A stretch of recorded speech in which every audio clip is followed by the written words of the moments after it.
Hi everybody, welcome to Sending Ravens. We're going on a little drive. I'm going to Ingelwood. There's a shop there, and I was going to give this gal a shout out. She has all this awesome, really one-of-a-kind and really cool linens. I love linen in the summer, and it's usually a little rich for my, I can't usually quite get my head around the prices of some of the, like when you have it original and, pretty exclusive and everything, it can get really pricey, which, is great, and I get it. But at the same time, it's hard to spend the $350 or $500 on the one garment or whatever. And just for me anyway, it's just personal opinion that it's a bit rich. But she is selling hers at half price. So, I love a good bargain, especially on something I love. Things like that I love. So, and she's also a really cool lady. Absolutely one of the tribe sort of peoples. You know what I mean by that? She's like-minded is what I mean by that. And yeah, I like to support individuals like that, and I like to support small business. She also has incredible jewelry, like the kind I would wear, right? But that's just my opinion, that's really good jewelry. Not everybody would agree with me on that. But if you like my kind of jewelry and you live anywhere near Calgary, you might want to check this place out and what she has. So yeah, I'm literally going down there because I lost her card and I can't remember what the name of the place is. So I thought I'd just take us down there, right?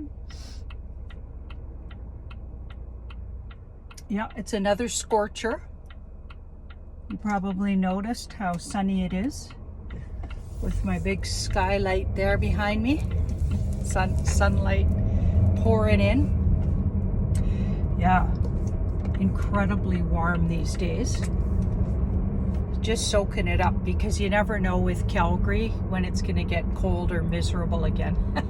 So you got to just love it up. Yeah, Ingelwood's one of my favorite spots in Calgary. It's very popular. It's quite gentrified. It's not like the hippy-dippy place it used to be, which I loved. But it's got a little bit of that element still. And the good news is it's one of the few places you can go where there's not chain stores. Okay, I think we should all stop shopping at chain stores if we can. And I'm as guilty as anybody, okay? But I personally try, and I've been trying a lot harder these days in the last 2 years, to shop really local. Support our local people, because they've been taken out at the knees with this, scamdemic. And it's hard for them. A lot of them have closed. So if they're brave enough to even still be open, and they must have really, really, really suffered, really, financially to be doing that. Yeah, we should support them. And obviously, there's a lot of good ones to support. It's not like you just support anybody. But if they're good and they're privately owned, look into supporting them for sure. Yeah, so this gal is definitely somebody I want to support. So I bought a few garment pieces, and I'm going back quick before everything's gone, because she's a pop-up store in Ingelwood, like I said. She's not like a permanent fixture there. She's selling out her stock. So if you do live anywhere near, you better get down there. By the way, I took photos of all our new product. I know you're like, where is it? Where is it? And our fellow is putting together all the pictures on the website. And as soon as that happens, I'll be announcing. So the products are ready. We just need the website up and running so we can be organized, and then we'll take the orders.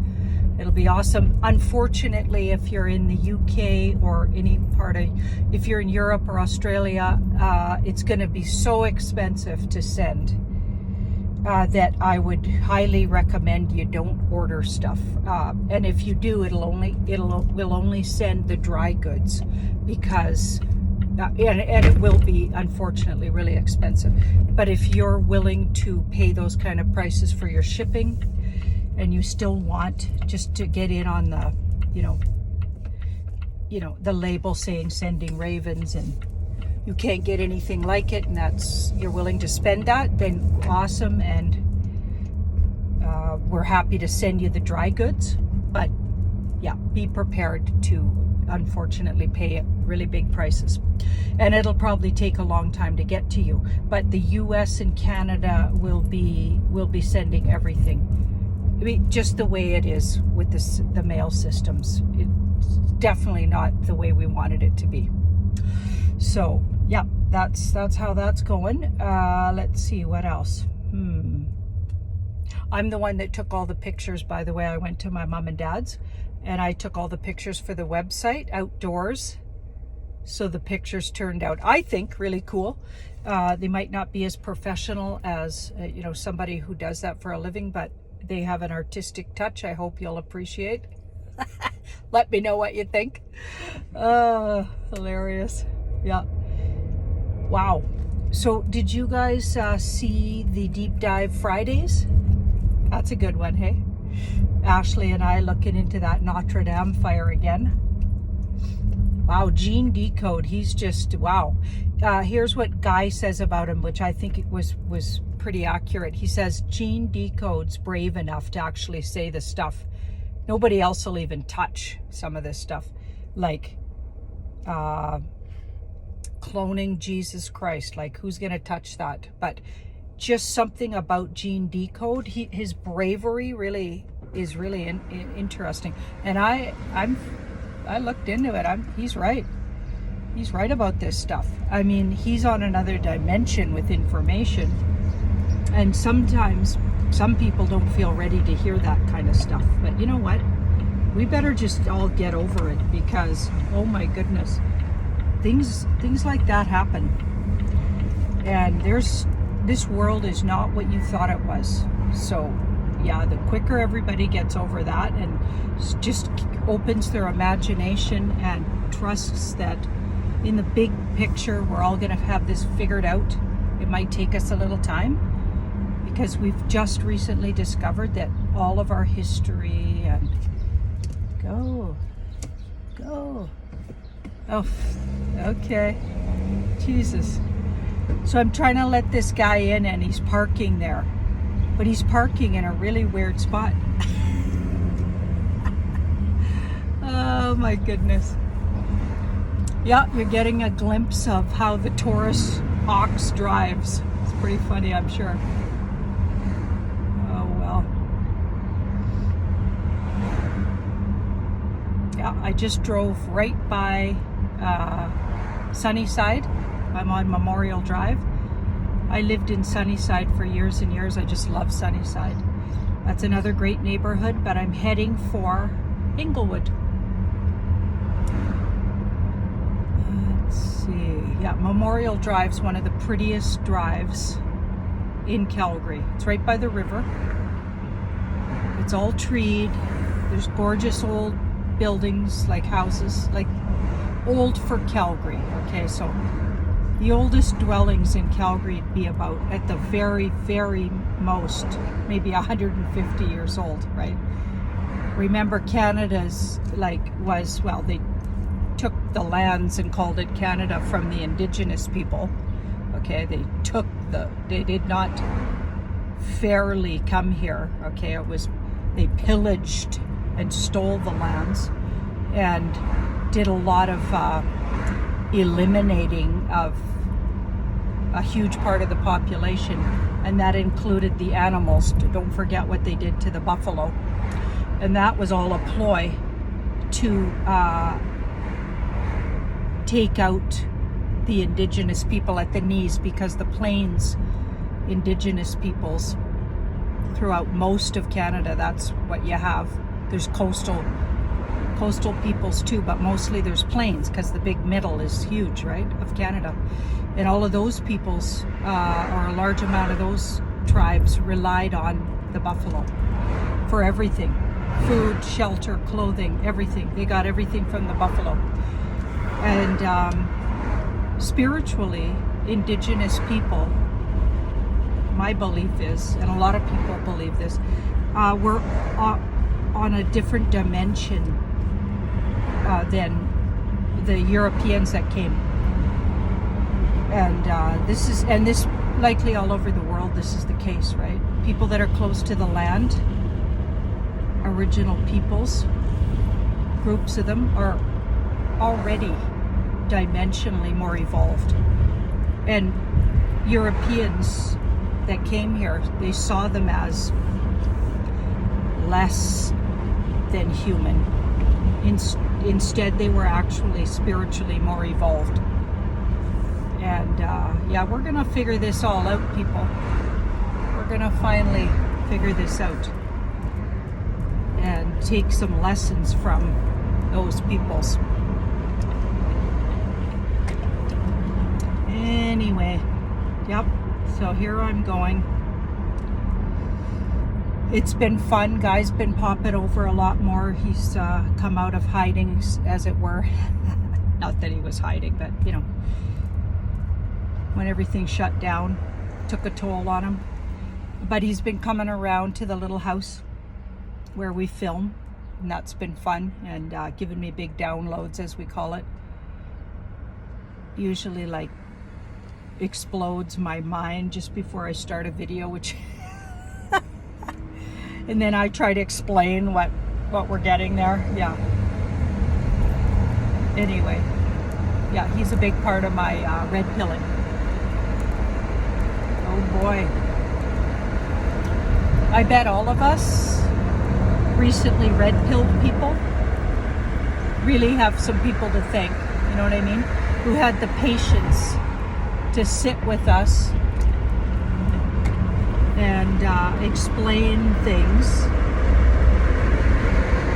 and help us through the really hard parts, the parts, you know, that make you cry and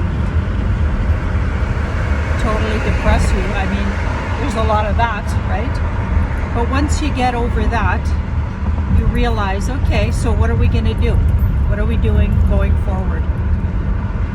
How are we going to be, you know, helpful right now? Because sitting around all depressed and thinking negative thoughts and wanting to give up, obviously, is never gonna work. That's not gonna work. Okay, that's not gonna help your world, right? So the quicker you can get to the other side of all of that and go, okay, what do I do now? Now, where's my place in this? Where's my footing here? That's what I had to quickly do, and decide what I was going to do about it. And using my YouTube platform was what I absolutely knew I needed, obviously, to do. That's obviously why I had it. I was all set up. It was like the universe was like, okay, we just delivered you to the other side of this with Meghan and Harry news, and now it's time to talk about world news. Not that they aren't part of it, because they're part of the big psyop and part of unraveling. Just looking into them helped unravel what on earth is the mainstream media up to, because obviously every single thing about them was complete fabrication.